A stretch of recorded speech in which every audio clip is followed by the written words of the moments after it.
Paint, craft, journaling, craft table ഇതൊക്കെ പോലെ തന്നെ എൻ്റെ ലൈഫിൽ ഇമ്പോർട്ടൻ്റ് ആയിട്ടുള്ളൊരു കാര്യമാണ് എൻ്റെ പ്രൊഫഷനും. ഇന്ന് എനിക്ക് ഡ്യൂട്ടി ഉള്ളൊരു ദിവസമാണ്. സോ അതിൻ്റെ കുഞ്ഞു കുഞ്ഞു ഏടുകളും കൂടി നിങ്ങൾക്ക് കാണിച്ചു തരാമെന്ന് വിചാരിച്ചു. So guys, welcome to a day in my life as a pharmacist. അങ്ങനെ വേണ്ട സാധനങ്ങളൊക്കെ വാരിപ്പറക്കി ഡ്യൂട്ടിക്ക് വേണ്ടിയിട്ട് പോവുകയാണ്. Let's go.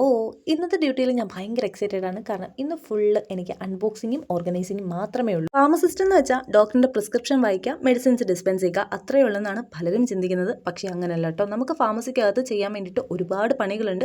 അതിലൊന്നാണ് ഈ മെഡിസിൻ അൺബോക്സ് ചെയ്യുന്നതും അടുക്കി വെക്കുന്നതും ഒക്കെ. ഒരേ രീതിയിൽ അടുക്കി വെച്ച് ലാസ്റ്റ് പൊളിച്ചടക്കി ഡിസ്പെൻസ് ചെയ്ത് കഴിയുമ്പോഴത്തേക്കും റാക്ക് ഒഴിയുന്ന ഒരു സീനുണ്ട്. എൻ്റെ പൊന്നോ, നമ്മൾ കഷ്ടപ്പെട്ട് എഴുതിയ റെക്കോർഡിനകത്ത് ലാസ്റ്റ് ആണി അടിക്കുമ്പോൾ കിട്ടുന്ന ഒരു പെയിൻ ഉണ്ടല്ലോ, സെയിം പെയിനാണ് നമുക്ക് ഇവിടെയും ഫീൽ ചെയ്യുന്നത്. ഇടയ്ക്ക് 1-2 തവണയൊക്കെ ഞാൻ ഡിസ്പെൻസ് ചെയ്യാൻ പോയിട്ടുണ്ടായിരുന്നു. പക്ഷേ അതൊന്നും വീഡിയോ എടുക്കാൻ പറ്റിയില്ല. Sorry guys. ഇതായിരുന്നു എൻ്റെ ലാസ്റ്റ് പെട്ടി. ഇത്രയും പെട്ടി ഞാൻ പൊട്ടിച്ചടക്കിയതാണ്. അതിനിടയ്ക്കാണ് ഈ കുട്ടി ലോക്ക് എൻ്റെ കണ്ണിൽ പെട്ടത്. പെർമിഷനോട് കൂടി ഞാൻ അതെടുത്ത് എൻ്റെ ബാഗിലിട്ടു വീട്ടിൽ കൊണ്ടുവന്നു. ആസ് എ ഫാർമസിസ്റ്റ് നമ്മുടെ അടുത്ത റെസ്പോൺസിബിലിറ്റിയാണ് ഇന്ത്യൻ മെഡിസിൻ കൊടുക്കുക എന്നുള്ളത്. ആ ഒരു പരിപാടിയോട് കൂടി ഇന്നത്തെ എൻ്റെ ജോലി പര്യവസാനിച്ചു. പിന്നെന്താ, നാളെ പിന്നെയും തുറന്ന് മരുന്ന് എടുക്കാനും അടുക്കാനും വേണ്ടിയിട്ട് രാവിലെ തുറന്ന് ഡോറൊക്കെ അടച്ചുപൊട്ടി ബാഗ് കൊടുത്ത് നേരെ വീട്ടിൽ പോകാൻ ഇറങ്ങിയപ്പോഴാണ് ഗൗനെ കണ്ടത്. പിന്നെ കുറച്ച് കുശലമൊക്കെ പറഞ്ഞ് നേരെ വീട്ടിലേക്ക് വിട്ടു. Tata bye bye, see U.